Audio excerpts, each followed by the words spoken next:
Tom Headley, welcome back in the studio. Thanks, Matt. Good to be here. Thanks nice for wearing your Coug gear today. Yeah, for sure. Go Cougs. Apple Cup week. I mean, can we call it that?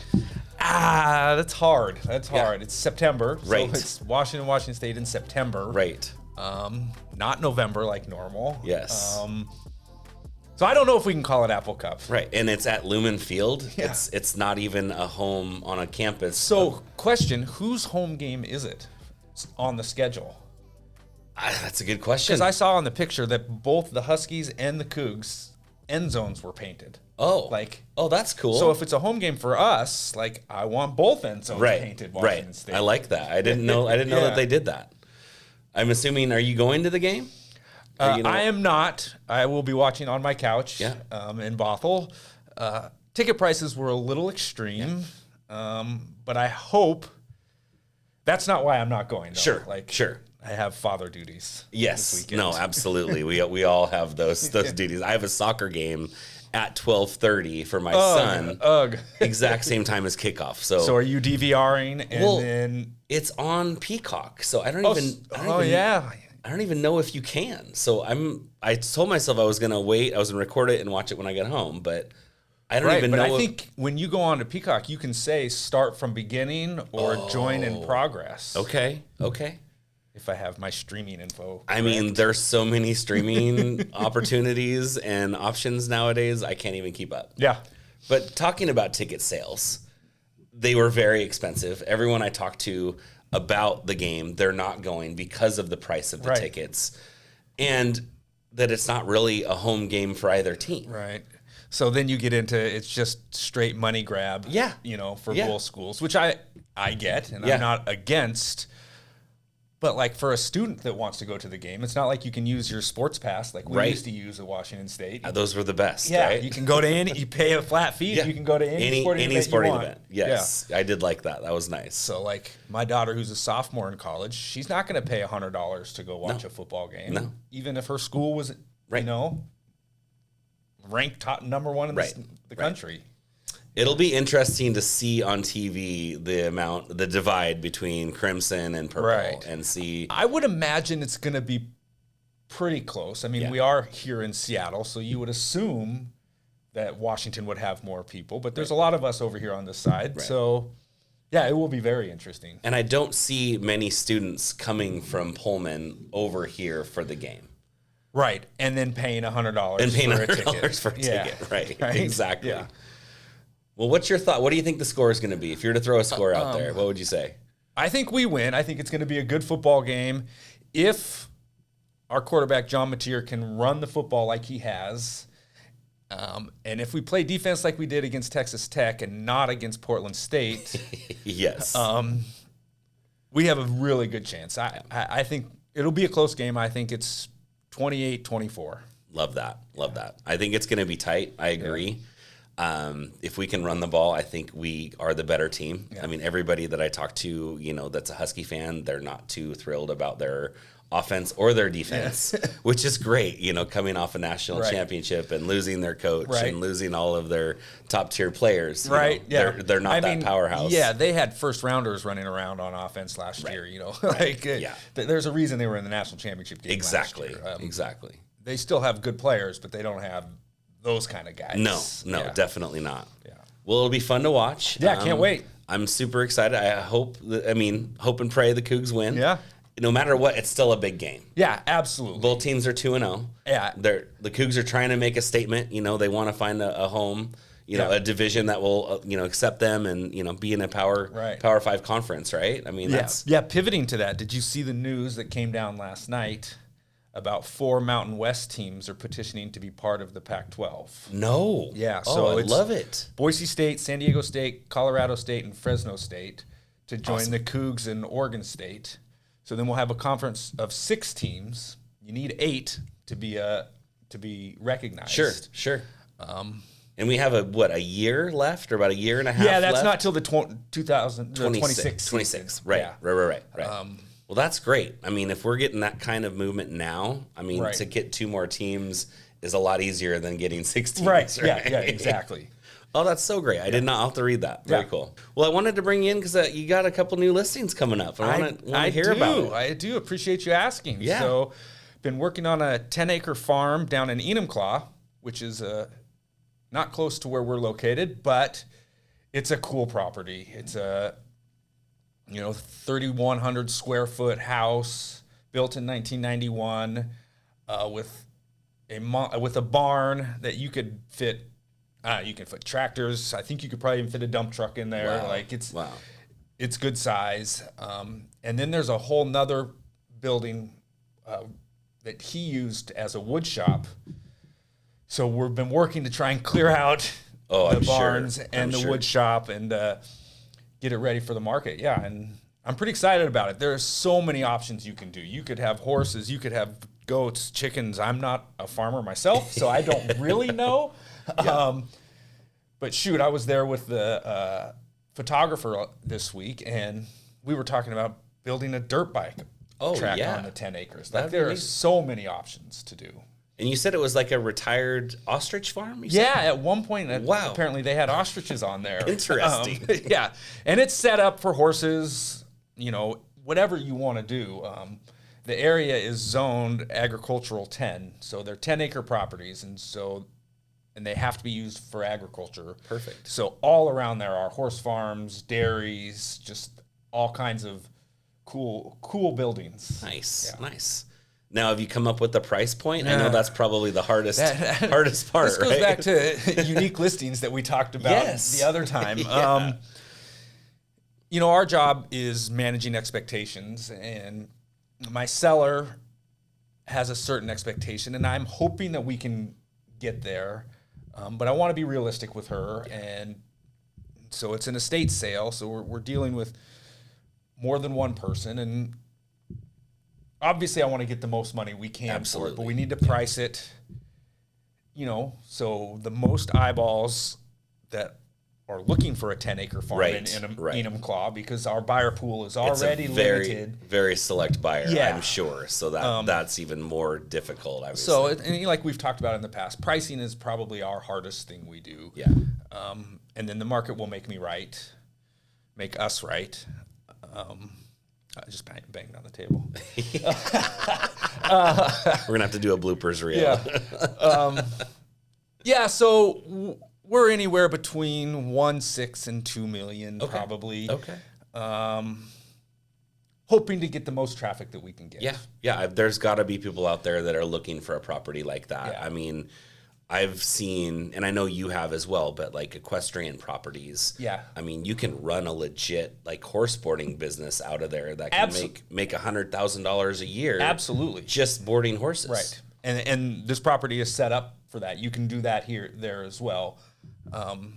Because the properties around it are making money off of their land. That's what it's set up for. When are you coming on? Probably in about early next week sometime. Okay, nice. Yeah. So we're right around the corner. Yeah. So pictures, video. We've got pictures. We've got drone shots. Nice. It's just a matter of clearing out as best we can. Because it's an estate sale, clearing out saws and woodworking equipment that he had used to build cool furniture. Yeah. And maybe a buyer will want that stuff. I don't know. Are you storing it somewhere on the property? Or are you So trying right now, to get rid of it? Or as of now, it's still in the shop. Okay. And I've told my seller, let's cross that bridge when we get there. Right. In a perfect world, we would get an appraiser to come in, appraise those saws and things, and find out what they're worth. Sure. And then get rid of the rest. Right. However, that's expensive to do. Yes. And the estate doesn't have a ton of money to do those types of things. But cool property. And I'm excited to bring it to the market. Very exciting. And then you have another listing coming up as well? Yeah, so one of my good friends, the house he grew up in on Finn Hill in Kirkland, we both went to Juanita High School together. His mom's moving out. Okay. And so it's a 3-bedroom rambler with a detached garage. Nice. On Finn Hill. And it's a classic Finn Hill rambler. Nice. I'm excited about this one. There's a new Trex deck on the back that's beautiful. It's a good piece of land. It will be interesting, the buyer pool for that one, because that's a neighborhood that's, you know, there's a lot of flips in the neighborhood, you know, built in the 60s and 70s.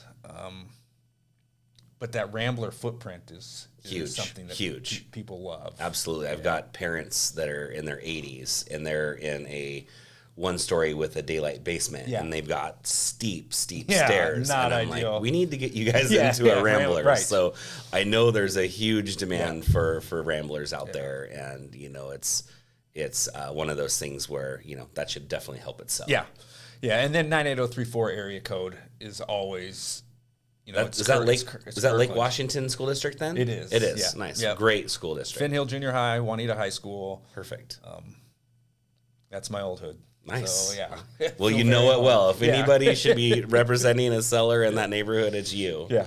Let's talk about the market a little bit. Yeah, It's been pretty exciting. Yeah. You know, rates have come down. I mean, we're looking at like 6.5 right now, maybe even 6.25. Which you said is like a 2-year or something low. Yeah, like, I think it was February of 2023. Okay. That we actually are basically where we're at in those rates where they were back then. So we've seen significant improvement, and which is exciting. Great. Yeah, I've been quoting rates in the upper 7s for the last year, and that's year and a not fun half. for you as a lender. No. Affordability and then the refis slow way down, and all of the things. Yes, absolutely. No, the Fed is looking at making a quarter cut to the federal funds rate next week, so I think we're looking at some significant improvement with interest rates. That's exciting. Hopefully, getting buyers off the fence and getting out there. Yeah. I mean that's exciting for me, exciting for you. Yeah. And it feels a little bit like the market is picking up. Yeah. And I don't know if that's Seattle summers or rates coming down. You know, we've been in it long enough to where we know when it was, you put a house on the market on Thursday, you'll keep it open for Saturday and Sunday, and you review offers on Tuesday, and you've got 8 offers that you get to choose from, highest and best. Right? We haven't seen that in a few years. No, definitely. I don't think we'll get to that point, but our good friend and my office mate, Aaron Soderland, put a house on the market in Sammamish on Friday and had 4 offers on Sunday. And this was just this past weekend. Yeah. Which, you know. That's a great sign. Yeah. It's a great sign. You're like, oh, interesting. Yeah. Like, it peaks the eyebrow. Like what? Yeah. Things are actually looking up, right? Believe it or not.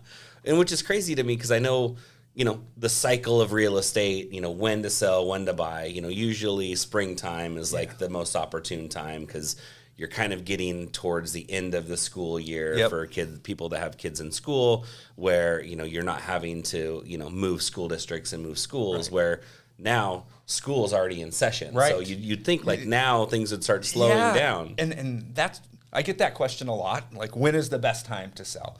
And generally I say, you know, the springtime when school's getting out, so then people are get into the house in the summer, and then you're back in. Yep.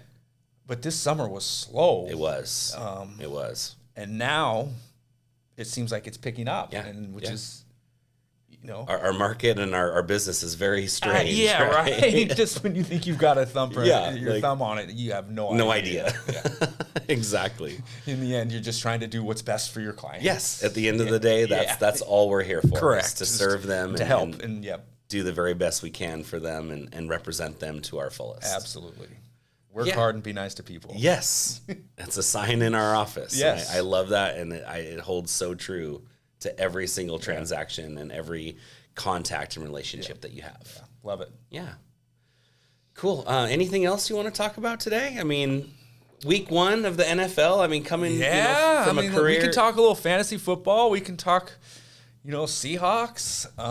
What a great first win for Mike McDonald. That was huge for him. Gonna be honest, was a little nervous after the first half. Everything that could have gone wrong went wrong. You can't drop punts. You can't turn the ball over. Just two safeties on 2 bad plays. Yeah. I mean, and there was a penalty in the end zone. Is that what caused it? That was a holding on the right guard, you know, in the end zone. But it was fun to watch them come out in the second half. And if they play defense like that, now I know it was rookie quarterback, but they were flying around. Yeah. And their secondary is legit. And the D-line could be really, really special. That's what when we haven't had that in a while. I Yeah. feel like everybody runs all over them. Yeah. So to be able to stop the run and get some pressure on the quarterback, Yeah. we haven't seen that since the Legion of Boom, Yeah, probably. right? Yeah. Yeah. So, and the first week of NFL, like, interesting. This week they got to go to New England and play New England, who went into Cincinnati, which is not an easy place to play, and beat the Bengals. That was crazy. I couldn't believe that. Yeah. First week of the NFL, like, the Bears won without scoring a touchdown on offense. Yeah. Like, there's just, It's wild. you never know. You never know. Yeah. The year I was on the Seahawks staff and we went to the Super Bowl, we opened in Jacksonville, and it was 95 degrees, and we had little shade things over our heads, and we lost to the Jaguars in week 1, which we really had no business losing to them. No, they haven't been good for a while. And then went, I think, 11-5 that year and went to the Super Bowl. Yeah.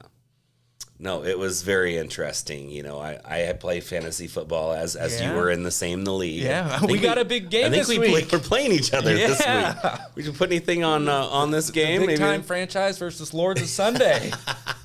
Yes, it'll be interesting. I've got a few players that I'm questioning whether they sit on my bench or if I start them. Yeah. Yeah, we should put lunch on Let's it or do something. it. I love Let's do it. Yes. Lunch at Pizza Coop. Perfect. Okay. Perfect. All right. It's on. We're on camera. Yeah. I can't take it back after Tom beats me on Sunday. Yeah. But yeah, no, so exciting. I love it. Unfortunately, my teams went 0-3 this last week, so I'm looking for a win. Yeah, I went 3-0 on my teams this week. I'm doomed. But I don't love my teams, so we'll see. Fantasy football. It's any given Sunday. I mean, whoever comes and shows up and makes the big plays. I mean, I've got a couple injuries I'm dealing with. Yeah, me too. Being a manager makes you realize what the guys actually, that's their job. Right, yeah. How hard it is. And we're just trying to play for fun and maybe a little bit of money. Yeah. Yeah. Yeah, it is still fantasy. Yes, exactly. But yeah, no, it's super exciting. Week 2. Hawks in New England. Yeah. How's that travel? I mean, as coming from the NFL, like going from West Coast to East Coast. Every coach and organization has their idea. Being a West Coast team, when you go play a 10 a.m. game, West Coast time, you usually leave on a Friday. Yep. So what we would do is we would practice on Friday and then shower and then go get on the bus and get on the plane. And I remember getting into cities, when it's dark, 10, 11 o'clock. And then you get into the hotel, you just go to bed, and then you wake up, have meetings, have a walkthrough, usually at a high school around. In Boston, I'm not sure where they stay because where the Patriots play in Foxborough is, it's like 30 miles away. Yeah, it's away. Yeah. It's not, and it's its own little city. There's restaurants and all kinds of things there. It's a cool setup, but it's hard to get in and out of. Right. When I was scouting, I just would stay at the airport at Boston just because it's easier. Right there. That's right there. It's perfect. So then, you usually practice at a high school on Saturday, and then have your meetings on Saturday night, and then you wake up and play on Sunday. Game time. I love the 10 a.m.'s games being on the West Coast. Right. You wake up and then you turn on the TV Game's and on, you got a game on. right, It's perfect. So great. But yeah, I hope they show up. It'd be great to see them winning on the road is hard. I imagine the Seahawks are favored. But it's the NFL. Everybody's got players. Everyone's got players. Yeah, absolutely. Well, let's go Hawks. Yeah, go Hawks. And go Cougs. And go Cougs. Well, Tom, thanks for being in the studio with me again today. Appreciate thanks for having me, brother. And good luck to Big Time. Yeah. And good luck to Lords of Sunday. We're hoping.